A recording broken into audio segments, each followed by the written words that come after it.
Hello नमस्कार साथियों, कैसे हैं आप लोग। उम्मीद करता हूं अच्छे होंगे। स्वागत है आपका अपना चैनल स्टडी ऑनलाइन क्लास में। तो प्यारे साथियों, आज पढ़ने वाले हैं बिहार बोर्ड मैट्रिक परीक्षा 25 का फिजिक्स भौतिक विज्ञान यानी साइंस का टॉप सब्जेक्टिव क्वेश्चन पाँच पढ़ने वाले हैं। अगर आप इन पांचों प्रश्न को तैयार कर लेते हैं तो यकीन मानिए आपके बोर्ड एग्जाम में यहाँ से प्रश्न 2 से 3 देखने को मिलेगा।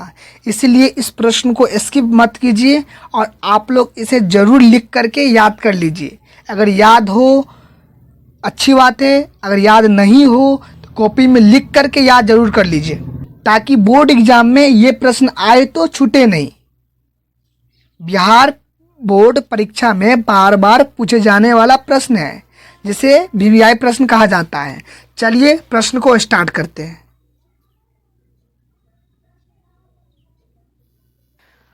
प्रश्न 1 जो वीवीआई प्रश्न है, इसको याद जरूर कीजिए आप लोग। प्रश्न 1 है, आपतित किरण, परावर्तित किरण, आपतन बिंदु, आपतन कोण तथा परावर्तन कोण को परिभाषित करें। तो टॉपिक वाइज दिया है, इसे पॉइंट बाय पॉइंट बना के लिखेंगे। पॉइंट 1 में है, उत्तर लिखेंगे कि आपतित किरण, तो किसी दर्पण पे आके टकराने वाली किरण को आपतित किरण कहते हैं। कोई दर्पण है और इस पे किरण आकर के टकरा जाती है, उसे क्या कहते हैं?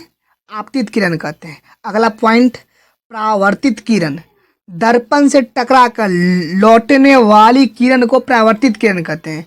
कोई दर्पण है और इस पर किरण आई है और टकरा कर उसी माध्यम में लौट जाती है, उसे क्या कहते हैं? परावर्तित किरण। अगला टॉपिक, आपतन बिंदु, देखिए डैश दिए हैं।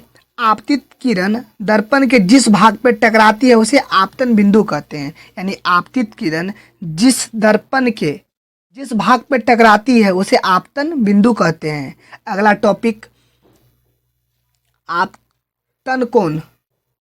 आपतन कोण आपतित किरण और अभिलंब के बीच जो कोण बनता है उसे आपतन कोण कहते हैं।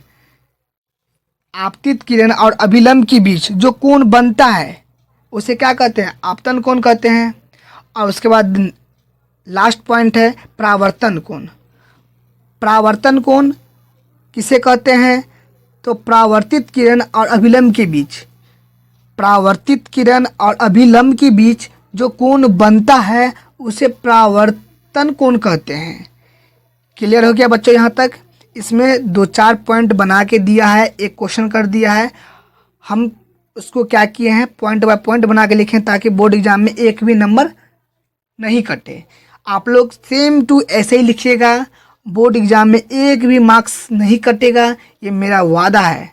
चलिए साथियों, अगला प्रश्न देख रहे हैं। प्रश्न 2 और वीवीआई प्रश्न है बच्चों, इसको याद हर हाल में करना ही करना है, हर हाल में करना है, 100% आने की संभावना है। तो प्रश्न क्या है? 2, दीर्घ दृष्टि दोष क्या है, इसे दूर किस तरह कर सकते हैं? तो दीर्घ दृष्टि दोष क्या है, इसे दूर किस तरह कर सकते हैं? तो उत्तर देखिए, दीर्घ दृष्टि दोष देकर डैश दे दीजिए। नेत्र का वह दोष जिसके कारण दूर की वस्तु स्पष्ट दिखाई देती है, जिसके कारण दूर की वस्तु स्पष्ट दिखाई देती है तथा नज़दीक की वस्तु स्पष्ट दिखाई नहीं देती है। यानी दूर दृष्टि दोष में क्या होता है? दीर्घ दृष्टि दोष में दूर की वस्तु को आप देख सकते हैं लेकिन नज़दीक की वस्तु को नहीं देख सकते, तो इसे दीर्घ दृष्टि दोष कहा जाता है। क्या कहा जाता है? दीर्घ दृष्टि दोष कहा जाता है।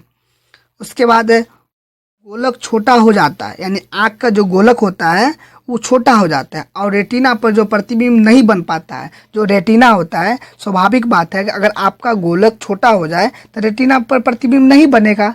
इसी दोष को दूर करने के लिए उत्तल लेंस का प्रयोग किया जाता है। यहाँ बच्चों प्रश्न पूछा जा सकता है कि दोष को दूर करने के लिए कौन सा, दूर दृष्टि दोष को दूर करने के लिए कौन सा लेंस लगाया जाता है? तो उत्तल लेंस लगाया जाता है। यहाँ से एक ऑब्जेक्टिव क्लियर हो गया और यहाँ से 5 नंबरी में आ सकता है या 2 नंबरी में तो फिक्स है कि आएगा ही आएगा।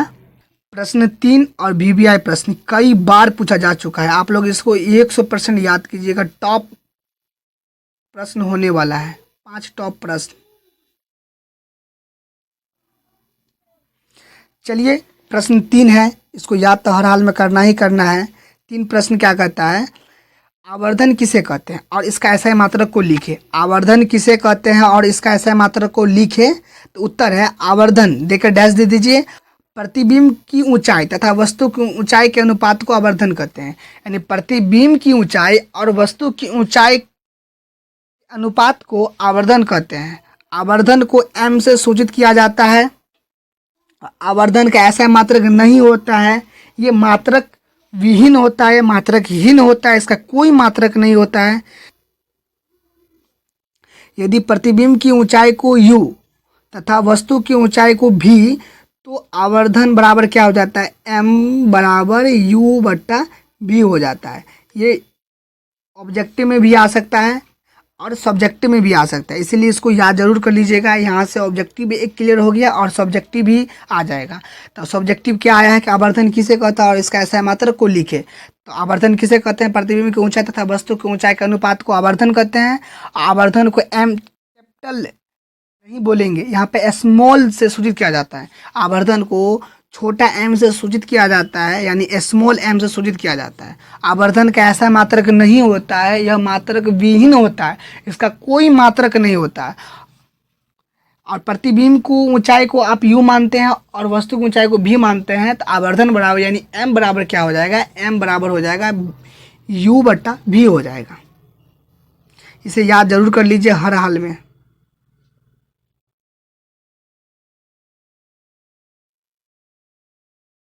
प्रश्न 4, नेत्र का निकट बिंदु किसे कहते हैं।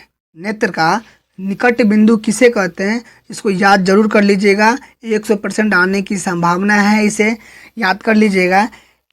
वह न्यूनतम दूरी जिस पर रखी वस्तु बिना किसी तनाव के स्पष्ट देखा जा सकती है, उसे नेत्र निकट बिंदु कहते हैं, उसे नेत्र की निकट बिंदु कहते हैं। और मानव नेत्र की निकटतम दूरी 25 सेंटीमीटर होता है। 25 सेंटीमीटर VBI, इसको याद जरूर कर लीजिए। यानी कोई वस्तु है, नाप से उसे देख पाते हैं तो उसे नेत्र का निकट बिंदु कहेंगे।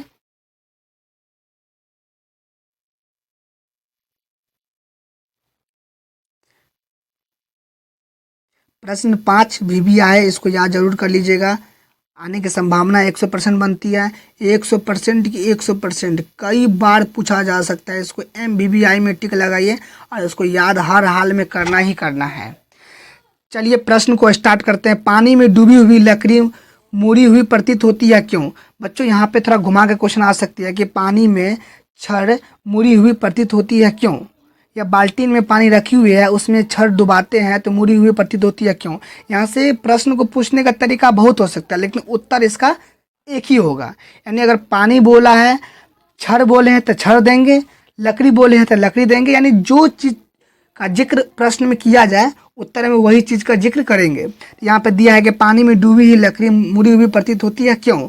तो उसी प्रकार से उत्तर लिखेंगे, पानी में डूबी हुई लकड़ी मुड़ी हुई प्रतीत इसलिए होती है कि पानी में डूबी हुई लकड़ी मुड़ी हुई प्रतीत इसलिए होती है कि जब प्रकाश विरल माध्यम से सघन माध्यम में प्रवेश करता है, जब प्रकाश विरल माध्यम से सघन माध्यम में प्रवेश करता है तो वो अभिलंब की ओर मुड़ जाता है।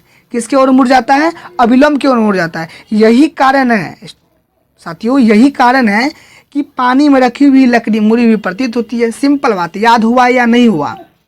ये 5 प्रश्न को आप हर हाल में याद कर लीजिएगा, ताकि आपके बोर्ड एग्जाम में ये प्रश्न आए तो छूटे नहीं।